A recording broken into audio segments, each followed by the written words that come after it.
আজকে নিয়ে এলাম করলা। কি দেখে কি গায়ে জ্বর এলো?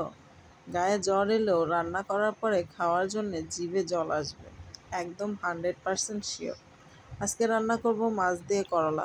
আপনারা মনে করেন না যে তরকারিটা আমি ফালান যাবে, কারণ 80 টাকা কেজি করলা কিনা ফালানোর জন্য রান্না করতেছি না। এটা আমার বাসার সবাই অনেক অনেক পছন্দ করে।